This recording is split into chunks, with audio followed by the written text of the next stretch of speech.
पुराने जमाने की बात है। उस वक्त जमीन सादा थी, इंसान और जानवर फितरत के करीब रहते थे। जंगल सब्जे से भरे रहते, दरिया का पानी बिल्कुल साफ होता और परिंदों की चहचहाहट हर सू गूंजती थी। ऐसे ही एक हसीन और सरसब्ज इलाके में एक छोटा सा गांव आबाद था। गांव वाले निहायत मेहनती और कनात पसंद थे। सुबह सवेरे सूरज निकलने से पहले ही खेतों की तरफ निकल जाते, अपने हाथों से जमीन जोतते और बीज बोते। वो बैलगाड़ियों पर सफर करते, खेतों की पैदावार बाजार तक ले जाते और शाम ढले थके हारे वापस आते। शाम को जब दिन का काम खत्म हो जाता तो सब लोग एक जगह आग जलाकर बैठते, एक दूसरे के हालात सुनते और पुराने किस्से कहानियां सुनाया करते। उनकी जिंदगी सादगी और सुकून से भरी हुई थी, और यही सादा तर्ज़े जिंदगी उनके लिए सबसे बड़ी दौलत थी। इसी गांव के करीब एक बुलंदोबाला पहाड़ी थी, जो दूर से देखने पर बादलों को छूती हुई महसूस होती थी। इस पहाड़ के सबसे ऊंचे और सबसे मुश्किल हिस्से पर 3 बाज रहा करते थे। ये बाज न सिर्फ अपने वक्त के सबसे ज्यादा ताकतवर माने जाते थे, बल्कि तेज परवाज में भी उनकी मिसाल नहीं मिलती थी। उनके पंजे फौलाद की तरह सख्त और मजबूत थे, जिनसे वो अपने शिकार को एक ही झपट में काबू कर लेते। उनकी चोंचें तेज धार खंजर की मानिंद थीं, और उनकी निगाहें ऐसी बिजली की तरह कौंदती थीं कि मीलों दूर हरकत करती शय को भी फौरन देख लेते।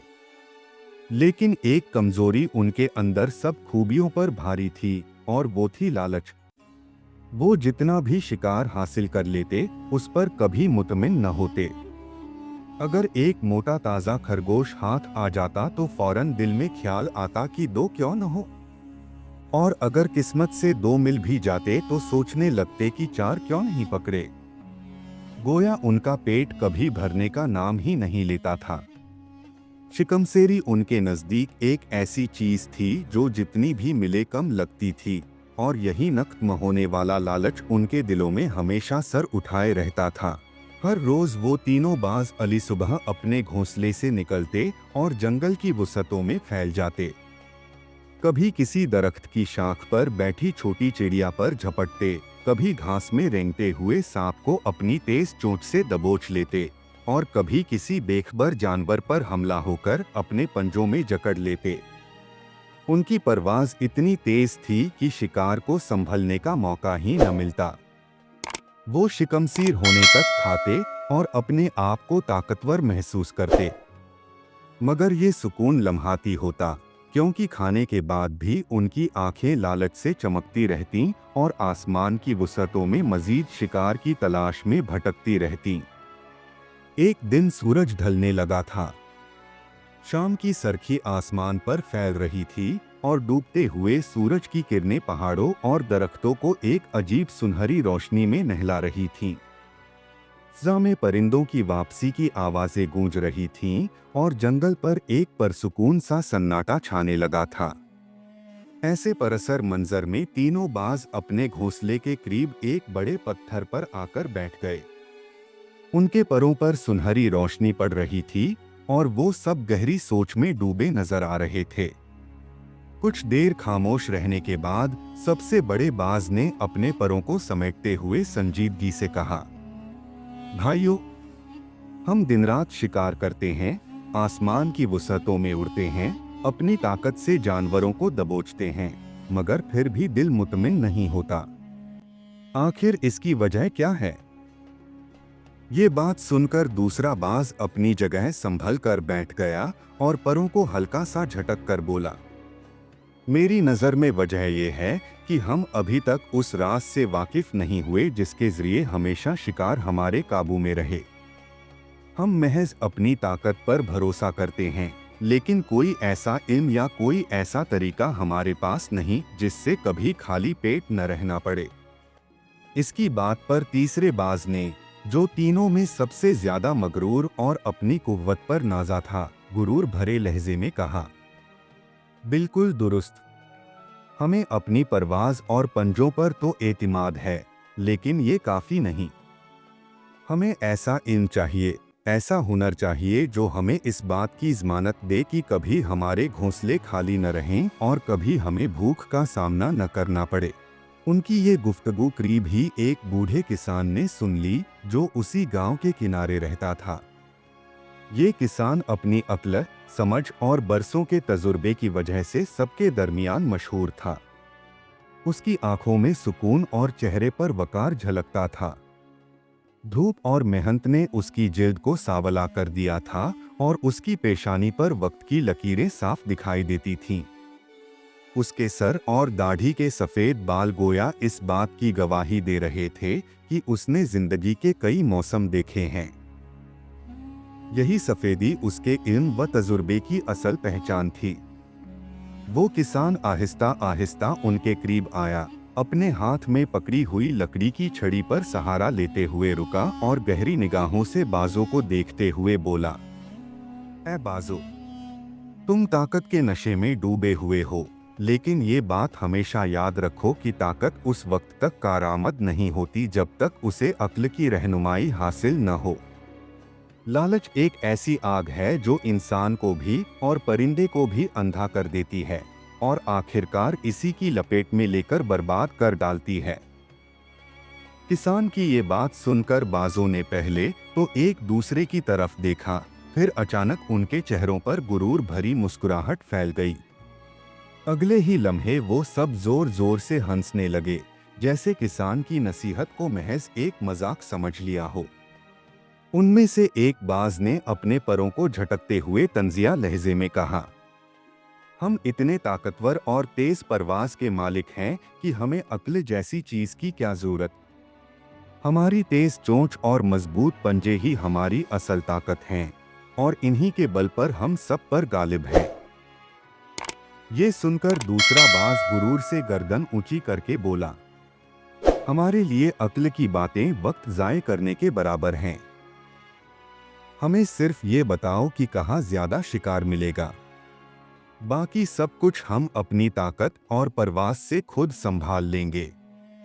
तीसरा बाज, जो सबसे ज्यादा मगरूर और सरकश था, आगे बढ़ते हुए तेज आवाज में बोला, तुम बूढ़े हो और वक्त ने तुम्हें कमजोर कर दिया है। तुम्हें शिकार के तरीके क्या मालूम? हम अपनी ताकत पर भरोसा रखते हैं, न कि तुम्हारे पुराने मशवरों पर। बूढ़ा किसान उनके गुरूर और बातों को खामोशी से सुनता रहा। फिर उसके चेहरे पर एक हल्की सी मुस्कुराहट नमूदार हुई। उसने अपनी सफेद दाढ़ी पर हाथ फेरा और नरम लेकिन मानीखेज लहजे में बोला, ठीक है बाजो, अगर तुम अपनी ताकत पर इतना ही भरोसा रखते हो तो आओ, मैं तुम्हें एक ऐसी जगह दिखाता हूँ जहाँ तुम्हें बज़ाहिर बेशुमार शिकार मिलेगा। वो जरा रुका, बाजों की आंखों में झांका और गहरी सांस लेकर मजीद कहा, लेकिन याद रखो, ताकत अंधी हो सकती है, मगर अक्ल वो रोशनी है जो अंधेरों में भी रास्ता दिखाती है। अगर तुमने अक्ल का साथ न दिया और सिर्फ अपने गुरूर के घमंड में उड़े तो अंजाम तुम्हारे हक में बुरा होगा। उसके ये अल्फाज हवा में ऐसे गूंजे जैसे किसी ने छुपा हुआ राज आश्कार कर दिया हो, मगर बाज अपनी गुरूर भरी आंखों से एक दूसरे को देखकर सिर्फ मुस्कुरा दिए। बूढ़ा किसान आहिस्ता आहिस्ता अपनी लकड़ी की लाठी टेकता हुआ आगे बढ़ा और बाज उसके पीछे पर फड़फड़ाते साथ चलने लगे। कुछ फासले पर पहुंचकर वो एक खुले और वसीए मैदान में आ रुका। वहां की हवा में एक अजीब सा सुकून था, जैसे वक्त थम गया हो। जमीन पर एक बड़ा सा जाल बिछा हुआ था जो दूर से नजर न आता था। उस जाल पर किसान ने दाने बिखेर रखे थे।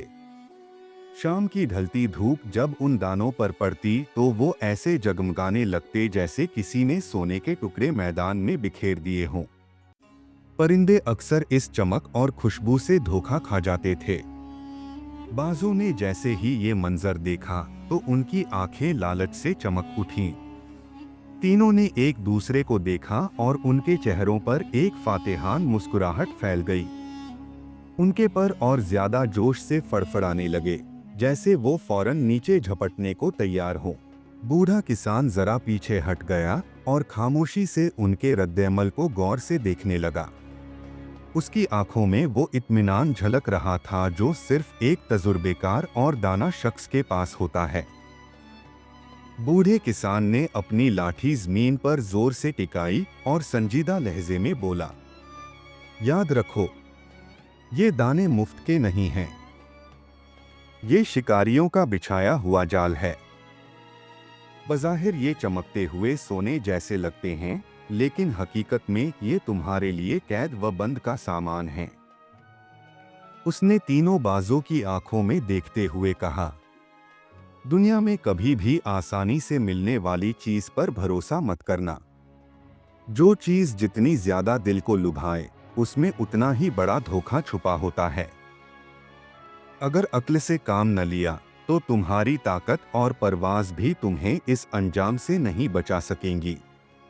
किसान ने एक लंबी सांस भरी और धीमी आवाज में मजीद कहा, ताकत गुरूर पैदा करती है, लेकिन अक्ल ही असल रहनुमाई करती है। अगर अपनी ख्वाहिशात के पीछे अंधाधुंध दौड़ोगे तो इस जाल में फंस जाओगे और फिर तुम्हारे पर भी बेकार, तुम्हारे पंजे भी बेकार और तुम्हारी आज़ादी भी खत्म हो जाएगी। ये कहकर वो खामोश हो गया और बाजों के जवाब का इंतजार करने लगा।